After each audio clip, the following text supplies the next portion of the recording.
This is like the big G8 summit. This is like all the world leaders coming together. And it's really about the worlds colliding.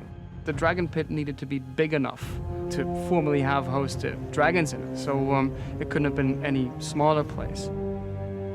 And this amphitheater was quite big in Spain during times of the Roman Empire. As you walk in, you're very awed by it. We are actually working in a genuine gladiatorial pit.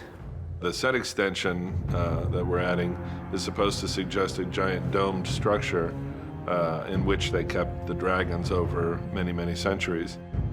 Strange place for a reunion. It is, my lord. We don't know what's going to happen. None of the characters do. It can go south very quickly. The darkness is coming for us all. And it's incredibly serious. The mood is somber. So you'll walk into this then. This is one of the more complex scenes I've ever been asked to shoot. You have almost the entire cast of the show in one place for a very long sequence with a lot of stuff going down and very important and very specific beats to capture. Hey kid, we're just gonna do a pickup that starts with there's only one word that matters, the Great War. Yep. And take it until I fought them. And each one of those beats has to be captured. If you don't shoot it, it's not there. Like, you can't shoot these things in a generalized way. You have to shoot them very specifically. So you have Cersei seeing Tyrion for the first time in a long time. Lena gives me a look that I never want to see ever again. The first time they lock eyes, that's a moment. The first time Euron sees Theon, that's a moment. So do that times 500. And that's kind of what this scene is. We are all trooping down to the dragon pit, and Brienne spies the Hound, and no one can predict how they're going to react. What, that last time they saw each other? Yeesh. Met my brother. That was good.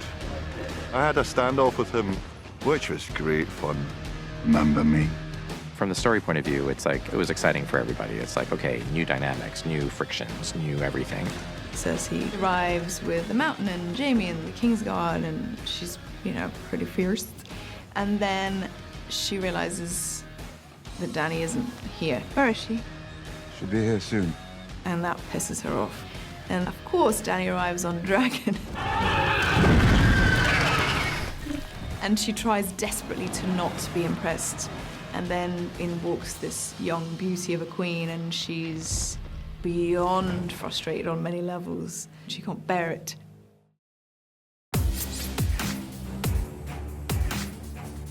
I want a bit of a Joan of Arc look with a metal dress, just like a chainmail dress. This is just a black molded coat. We discussed a lot of kind of covering Cersei up, so she was just sort of locking herself in, more austere and less vulnerable and untouchable. As she walked away, I wanted something which made you just really on edge. She'd give this really simple, strong image, and then as you see her walk away, it's like, oh, she's like, really, there's something really disturbing about this woman. The spine that she's done in that felt coat, and she layered it with some sort of leather, so it looks like bone. It's amazing, it's amazing. To have the Targaryen in Daenerys really start to show her true colors. People, this has got real for her now. I wanted to start going towards the charcoal and the red because, those are the sigil colors. But it was red on gray. We had a really lovely pleated red dragon skull. And the chain, it's the dragons, obviously, the 3 dragons. I didn't really want her to wear a crown. I just wanted something which signified status. Now, can we separate the head a little bit more or change the position of the head? Yeah, more lopsided. Can it be torn so it looks like it's less attached? Yeah. And even if the neck is extended or something, that looks good, less natural.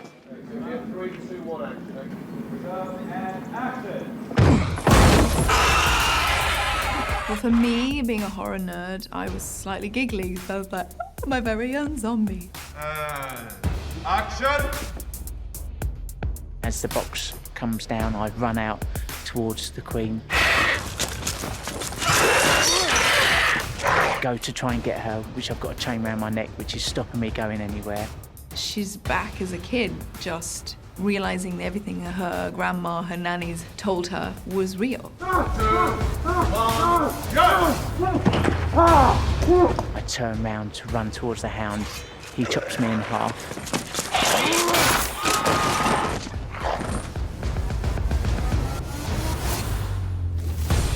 So that, strangely enough, one white, way more complicated than 10,000 whites, because you're dealing with a white with a lot of detail.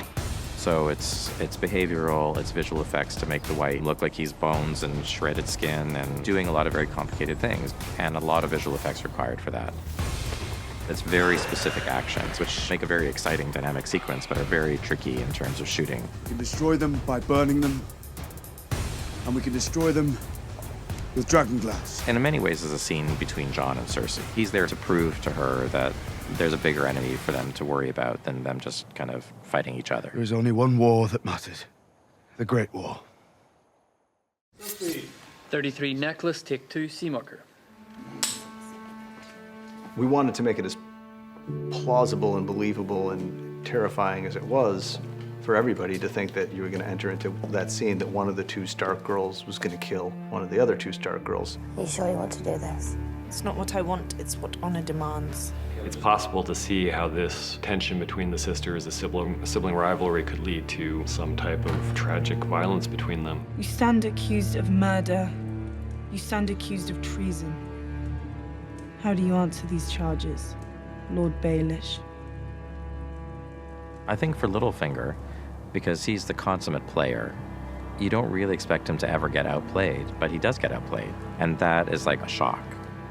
The tables are very cleverly turned, much to Littlefinger's, and we hope the audience's surprise. My sister asked you a question. None of you knows the truth. You held a knife to his throat. This for Bran is an interesting moment in time. This is like something he'd go back to see, 100 years ago. Bran brings the knowledge, Sansa's the politician, and Arya's the warrior. You told our mother this knife belonged to Tyrion Lannister. Eerie scene, because I was speaking to Aiden about it, and he was like, oh, it's a real shame, because I always thought Littlefinger was like a good person, and so I turned around and was like, that's why you play him so well, because you don't play him like he's a bad character, you play him like every single one of his decisions is justified. What's the worst reason you have for turning me against my sister? Sansa, please. I'm a slow learner, but I learn. You could argue that if anybody deserved it, it's him at this point. But on the other hand, like a lot of very complex characters on this show, you love them and you hate them. Sansa, I beg you. What I thought was so great about Aiden's performance is that he really showed a kind of vulnerability and humanity in that last moment before he died. I loved your mother since the time I was a boy. And yet you betrayed her. And I think you really felt that he really loved Sansa. I loved you. And it's kind of horrible when he gets killed. More than anyone. And yet you betrayed me. Also nice to probably see Littlefinger really unnerved for once and really backed into a corner and rattled and wrong and sorry and dying. Sansa!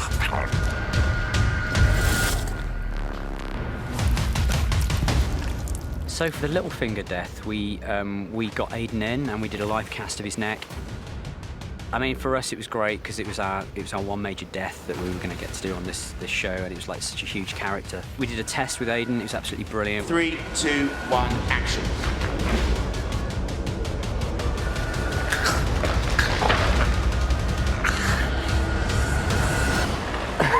Good. I just want to pay tribute to an extraordinary actor. David and Dan and I have had it's been such a privilege to write for him for the past 7 seasons. I think it's safe to say that Game of Thrones would not be what it is without Aiden Gillen. That's a series wrap.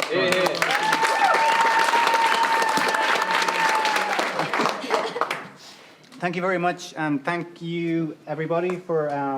It's been really amazing to be part of this for the last 7 seasons. I really appreciate, the work that you do, and everyone on the show works so hard, and it's been a pleasure to be part of it. So, thank you. It's been great. Yay!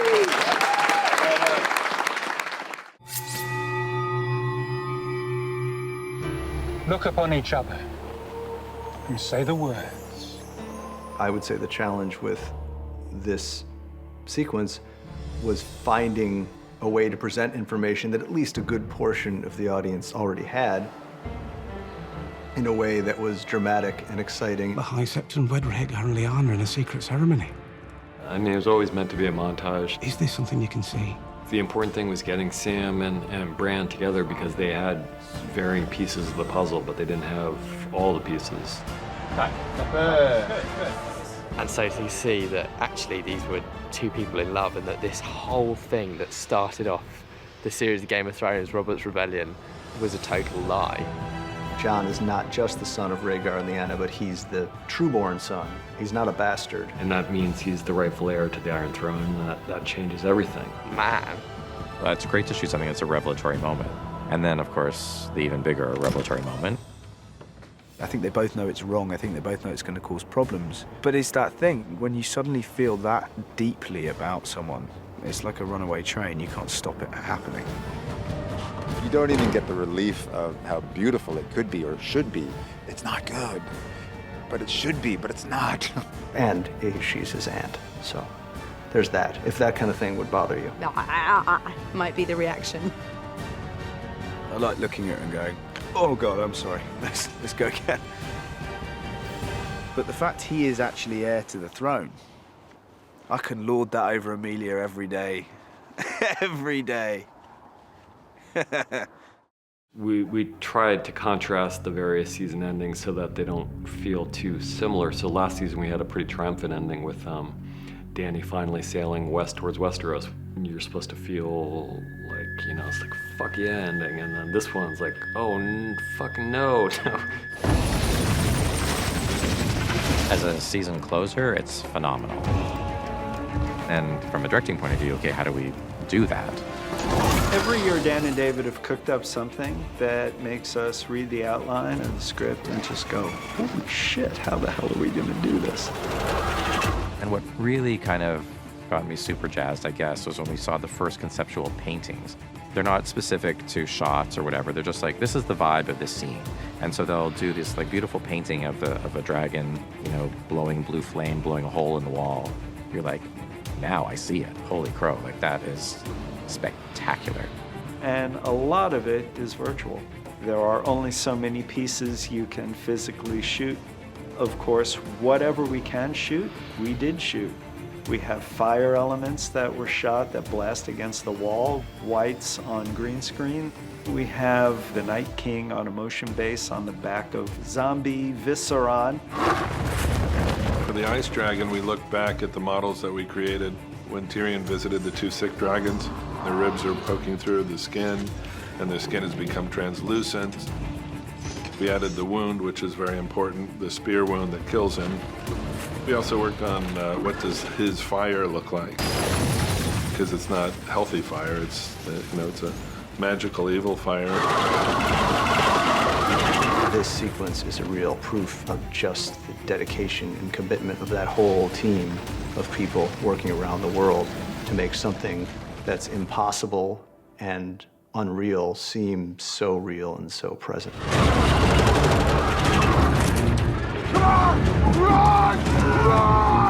I didn't see that coming.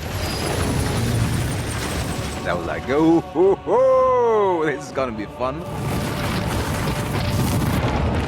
Winter is here, and it's all hitting the fan from all directions.